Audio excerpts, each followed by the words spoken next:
Okay, this is Sky Movies. Camera's on him.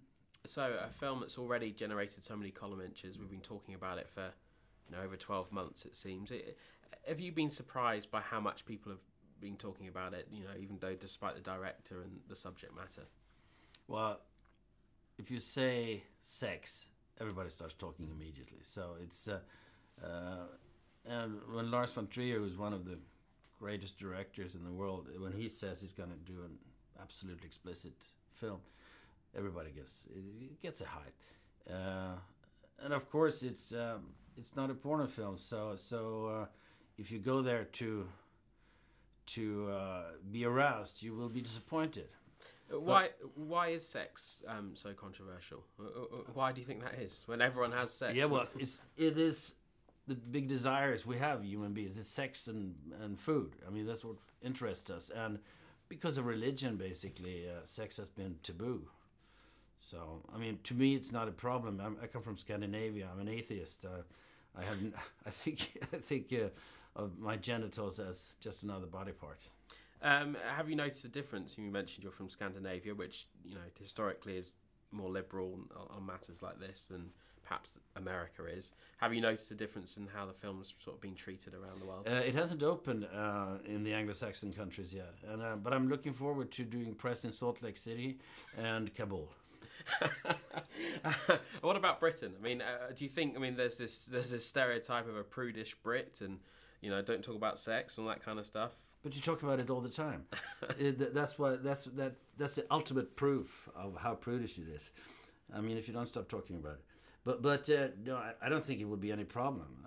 I think, and especially when you see the film, you gradually you get used to it, and it's a bodily function, and we all do it. Almost all of us do it. So it shouldn't be that controversial.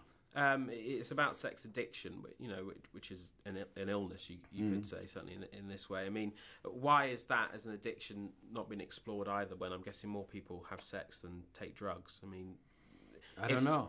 And that's a big question, and I think it has to do. But I mean, you could.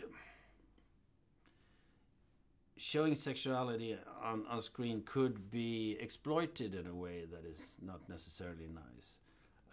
And the female body especially could be exploited because of the taboos we have in society. But of course Lars doesn't do that.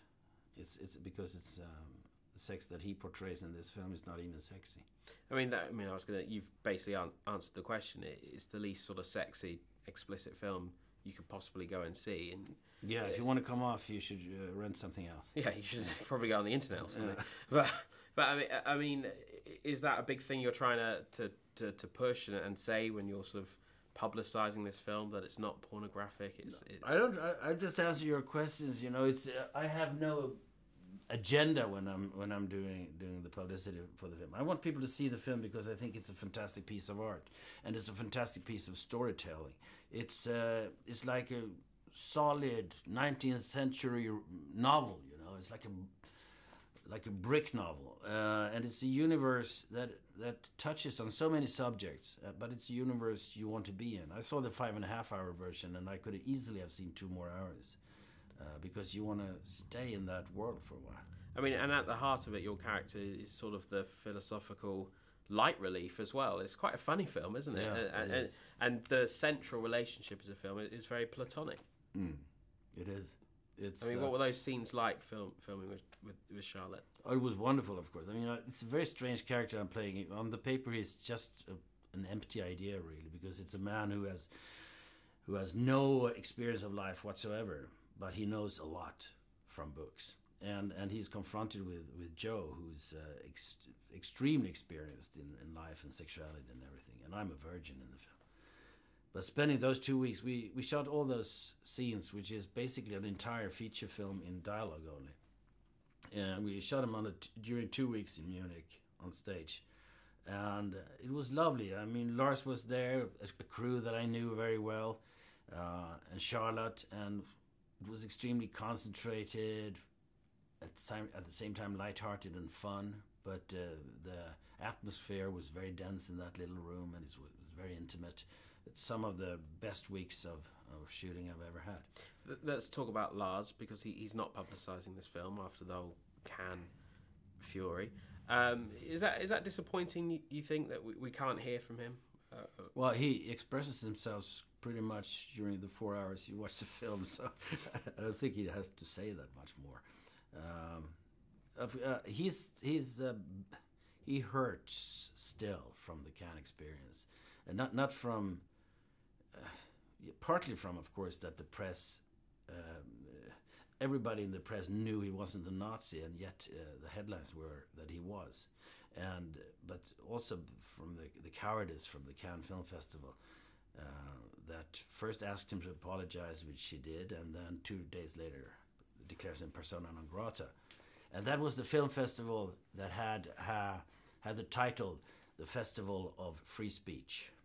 It's so ironic, but I think he's still wounded. But he's a provocateur, isn't he? He's a maverick. I mean... Well, nothing that he said at that press conference was to provoke. He was trying to make a joke, and it didn't go down well. Let's just talk finally about another joke. Shia at the press conference. I mean, were you aware that was going to happen? And then we had the paper bag over the head and all this kind of stuff. I don't know. But there was a really good article by James Franco in New York Times yesterday that you should read, which is about how do we deal with, or do we protest against the sort of the way you're exploited and misinterpreted in media when you become famous, and whether this was sort of an act of protest from Shia, or if he's feeling bad. I don't know him very well, but whatever the reason for what he did, I will be totally loyal with him, and I think he's a great actor, and I'd like to see where he's taking this from now on. Okay, I've had the tap on the shoulder, so I have to leave it. Okay. I look forward to your Salt Lake City junket.